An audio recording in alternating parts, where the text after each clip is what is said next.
السلام علیکم ورحمۃ اللہ۔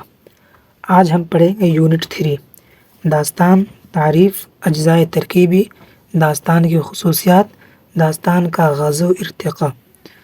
تو دیکھتے ہیں کیا کیا اس کتاب میں ہے۔ دیکھیے، داستان کا آغاز، امید آپ کو نظر آ رہا ہوگا، ہے نا۔ داستان کا آغاز قصے سے ہوتا ہے، یعنی داستان کا شروعات جو ہے وہ قصے سے ہوتا ہے۔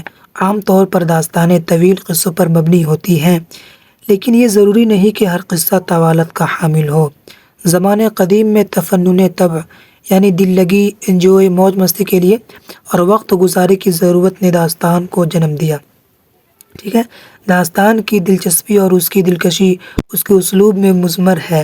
یہی وجہ ہے کہ ہر شخص داستان گوئی کا محتمل نہیں ہو سکتا، ہر عام فہم انسان داستان گو نہیں ہو سکتا۔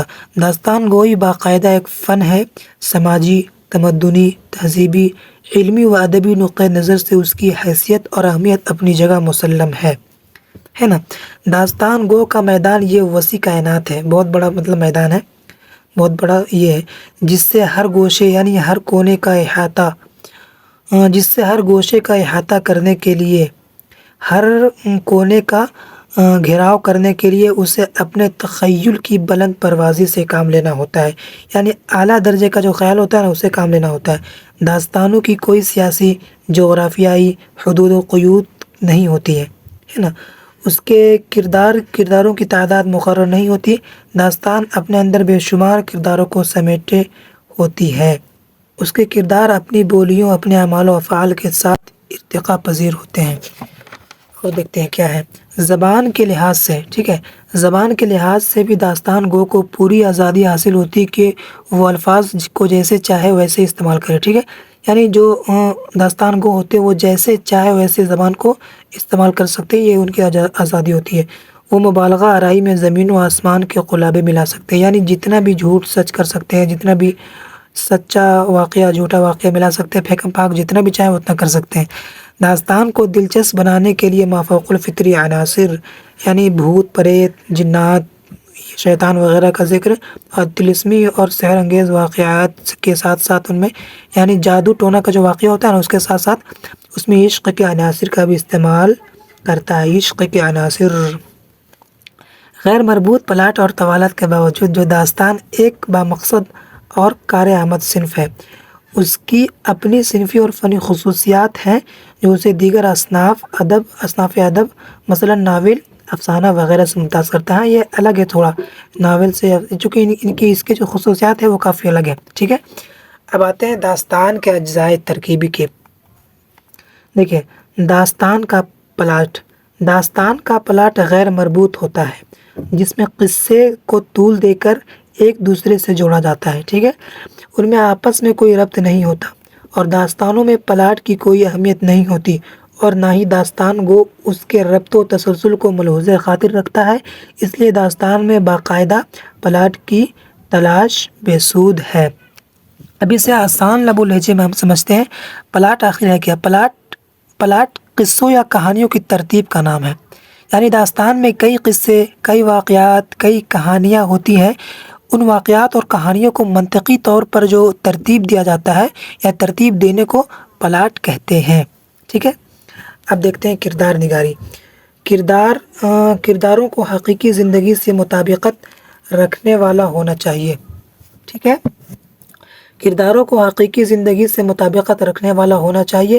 ان میں وہی خوبیاں اور خامیاں ہونی چاہیے جو گوشت پوست کے جیتے جاگتے انسانوں کے لیے مخصوص ہے، مگر داستانوں کے لیے اس طرح کی کردار نگاری مناسب نہیں تھی، کیونکہ اس وقت ضرورت ایسے کرداروں کی تھی جن کی انسان پرستش کر سکے، ہے نا، یا پھر بے انتہا نفرت کر سکے، یا جن سے خائف ہو، یعنی ڈر ہو جس سے۔ اب اس کو ہم آسان لب و لہجے میں سمجھتے، چونکہ کتاب میں کافی لانگ دیا ہوا ہے تو آسان میں سمجھتے ہیں کیا ہے کردار۔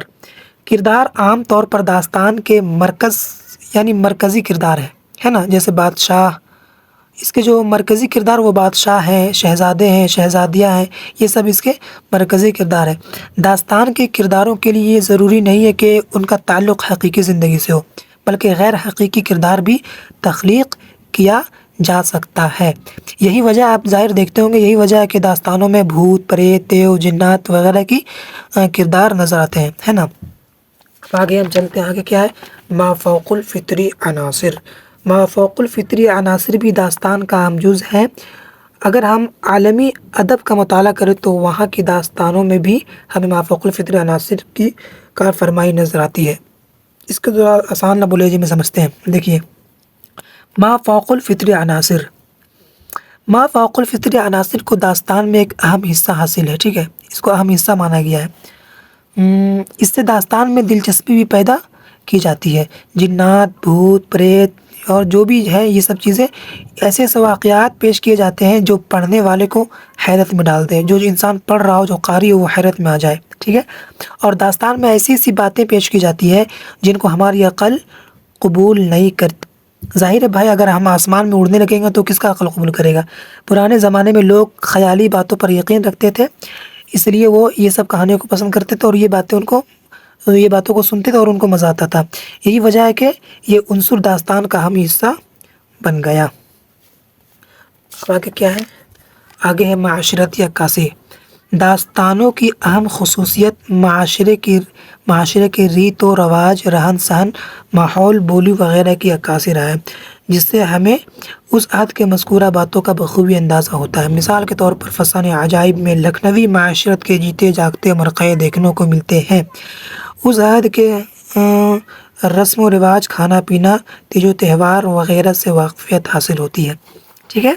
آج کے لیے اتنا ہی کافی، اور کل ہم پڑھیں گے باغ و بہار اور میر امن کے زندگی اور خدمات کے متعلق۔